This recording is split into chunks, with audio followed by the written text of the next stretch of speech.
दहशतगर्दों से बात नहीं होगी, वो हथियार डालें या हम उन्हें खत्म कर देंगे। पाक फौज का दो टोक ऐलान। DGISPR lieutenant general Ahmed Sharif Chaudhry ने कहा है कि दहशतगर्दों को समझ आ गई है, उनके साथ कोई नरमी नहीं बरती जाएगी। रवां साल 40,000 से ज़ायद इंटेलिजेंस बेस्ड ऑपरेशन किए जा चुके, जिनमें 2084 मुसद्दिका दहशतगर्द मारे गए। मजमूई तौर पर 28 खुदकुश हमलों के वाक़यात हुए। ज़्यादातर बम धमाकों में अफगान बाशिंदे मुलव्वस निकले। अफगान तालिबान रजीम का एक ही काम है कि दहशतगर्दी को बतौर कारोबार करते हैं। अफगानिस्तान और भारत में सिर्फ DNA का फर्क है, उनका मुश्तरका एजेंडा सिर्फ दहशतगर्दी है।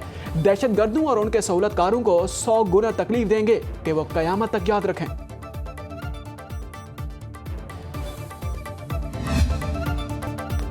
बदकिस्मती से पाकिस्तान हार्ड स्टेट नहीं। हार्ड स्टेट वो होती है जहां तमाम मामलात आइन और कानून के मुताबिक चलाए जाएं और कानून सबके लिए बराबर हो। हार्ड स्टेट का ये मतलब हरगिज नहीं कि रियासती अमूर फौज चला रही हो। तर्जमान पाक फौज की press conference. DGISPR lieutenant general Ahmed Sharif Chaudhry ने कहा कि हम सब पर लाजिम है कि रियासत के साथ वफादार रहें, क्योंकि रियासत होगी तो सियासत भी होगी। नेशनल एक्शन प्लान के 14 नुकात पर तमाम जमातें मुत्तफिक हैं। रियासत के इस्तेहकाम से ही सियासत, जमहूरियत और दीगर कौमी मामलात का तसलसल मुमकिन। रियासत हम सब की जान है और पाकिस्तान ही हमारी पहली और आखिरी शनाख्त है।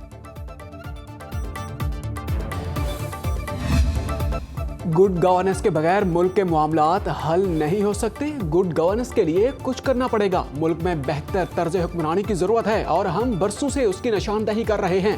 तर्जमान पाक फौज ने यह बात प्रेस ब्रीफिंग के दौरान वफाकी वज़ीर दाखिला मोहसिन नकवी के गुड गवर्नेंस और नए सूबों से मुतालिक हालिया बयान पर किए गए सवाल के जवाब में कही।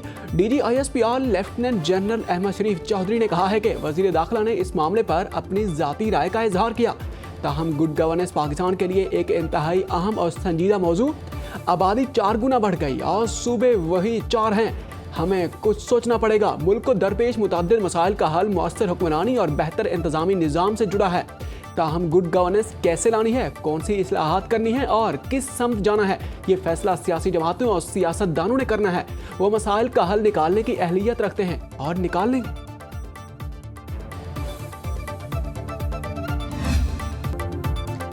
बलूचिस्तान का मसला सरदार और एलीट है। बलूचिस्तान के हालात ख़राब करने में मखसूस अनासिर मुलव्वस हैं। DGISPR lieutenant general Ahmed Sharif Chaudhary की प्रेस कॉन्फ्रेंस। उन्होंने कहा कि सरदार चाहते हैं 1000 अरब के बजट में हिस्सा मिले। स्मगलिंग के नाम पर कारोबार करना उनकी आदत है। ये मनशियात और डीजल स्मगल करते हैं। एलीट और सरदार चाहते हैं कि गरीब का बच्चा आगे ना बढ़े। सरदार लेविस को जाती फोर्स समझते हैं, उनको लेविस फोर्स की तनख्वाहें चाहिए। वो कहते हैं कि अगर तुम रोकोगे तो हम दहशतगर्दी कराएंगे। उन्हें मसला है कि उनके पैरों को हाथ क्यों नहीं लगाया जा रहा। सरदारों को अपने जाती घरों की चौकीदारी के लिए लेविस फोर्स चाहिए। हम एलीट क्लास और सरदार से नहीं, बलूचिस्तान के लोगों से बात करेंगे।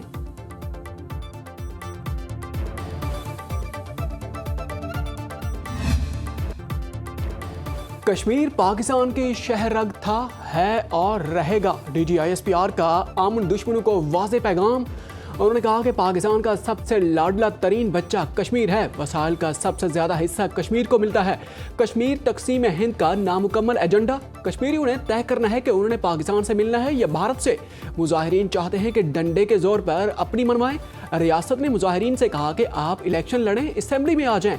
उनका एजेंडा सबके सामने वाजे होता जा रहा है। पाकिस्तान से आज भी आवाज़ उठती है कि कश्मीर बनेगा पाकिस्तान।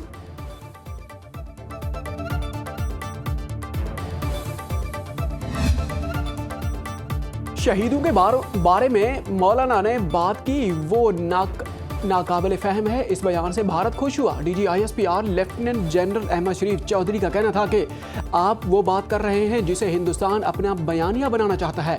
हमें अपनी कौम को मजीद कंफ्यूज करने की ज़रूरत नहीं। सियासतदानों को चाहिए कौम को शऊर दें। पाक फौज फलसफा शहादत के पीछे खड़ी है। हमने वर्दी पहनकर अपना आज आपके कल के लिए कुर्बान करने की नीयत कर ली है।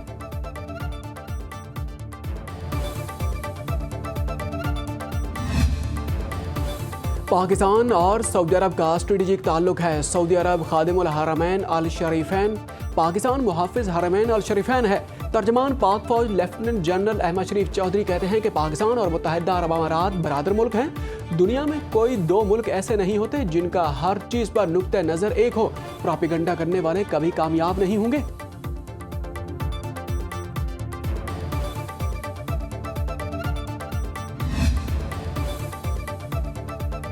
DGISPR lieutenant general Ahmed Sharif Chaudhry ने प्रेस कॉन्फ्रेंस में हकायक पर मबनी दस्तावेजी सबूत भी दिखाए।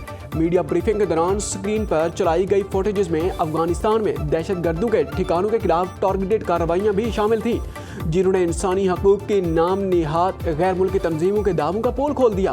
बलूचिस्तान में दहशतगर्दों के ठिकानों की निशानदही भी नक्शों की मदद से की गई।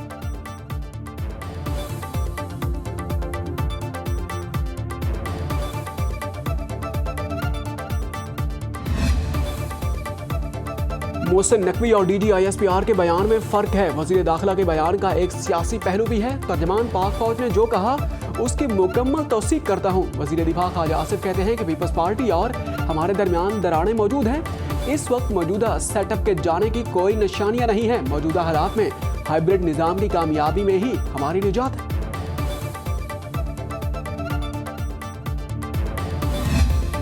पाकिस्तान की फौज हमारी रेड लाइन है। चेयरमैन पीपल्स पार्टी बिलावल भुट्टो का वीडियो पैगाम। उन्होंने कहा कि हमारे सिपाही कौम का फख्र हैं, किसी सियासी बहस का निशाना नहीं बनाना चाहिए।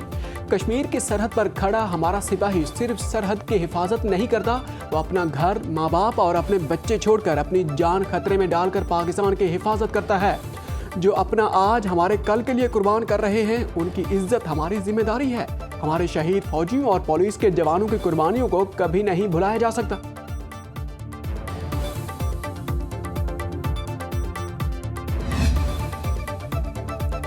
वज़ीर आला सिंध मुराद अली शाह ने मोहसिन नकवी की तजवीज़ घिसी पट्टी करार दे दी। कहते हैं कि मोहसिन नकवी का बयान सुना है, मुझे नहीं पता उनका इशारा किस तरफ है। अगर मोहसिन नकवी समझते हैं कि निज़ाम नीचे चला गया तो वो तजवीज़ दें। उन्होंने जो तजवीज़ दी वो घिसी पट्टी है। सिंध सूफियों की धरती है, यहाँ के लोग इसे कबूल नहीं करेंगे। पाकिस्तान के सबसे बड़े सूबे की हुकूमत भी मुस्लिम लीग नवाज के पास है। बलूचिस्तान में कोalition हुकूमत है और सिंध में पीपल्स पार्टी की हुकूमत है।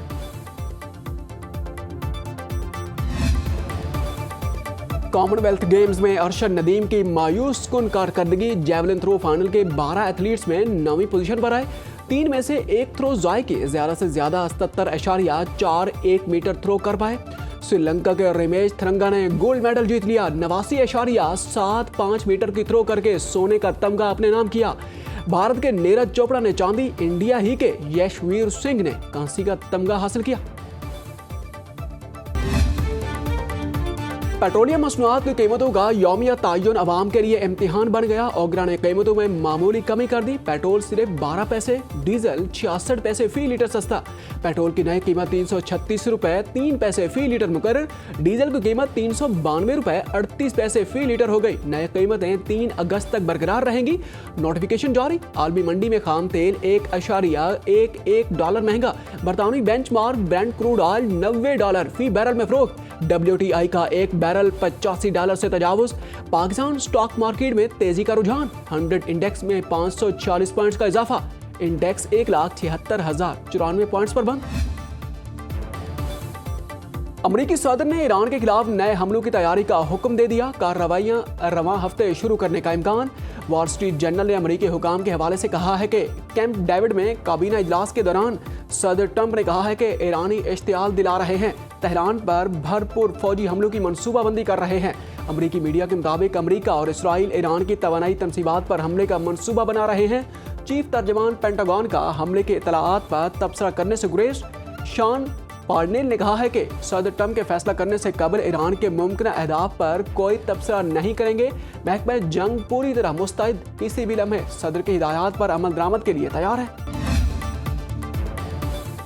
ईरान ने अमेरिका और इसराइल के हमलों से खबरदार कर दिया। खबर एजेंसी तस्नीम के मुताबिक ईरानी फौज के पास सलाहियत भी है और इरादा भी। जामे मनसूबा तैयार है। ईरानी खातिमुल अंबिया ब्रिगेड के आला तरीन कमांडर मेजर जनरल अब्दुल्लाही ने कहा है कि जारहियत करके भागने का दौर खत्म हो चुका। गलत अंदाजे लगाकर जाने वाली किसी भी कार्रवाई के नतायज भुगतना पड़ेंगे। अमेरिका और उसके किराए के सिपाहियों को अंदाजा हो गया है कि उनके फौजी सामान में कफन शामिल होना लाजिम है।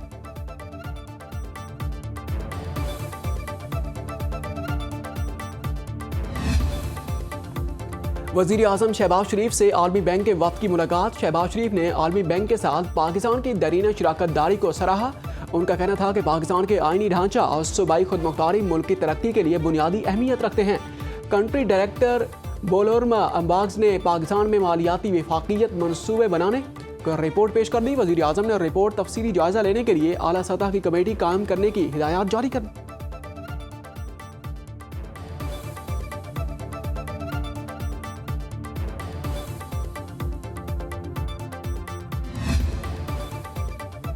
मानसून के तूफानी स्पेल ने हर तरफ पानी ही पानी कर दिया। इस्लामाबाद का बाराकोह चौक मुसलसल बारिश से तालाब बन गया।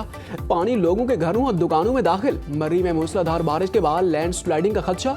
रावलपिंडी, लाहौर, मानसहरा, टांग, सवाबी में भी बारिश। सहरा थर में भी बादल जमकर बरसे। थर पार्कर में आसमानी बिजली गिरने से 3 अफराद जाँ बहक। शकरगढ़ में नाला बाई से मुलहिका आबादियों के कच्चे रास्ते और पुल बह गए।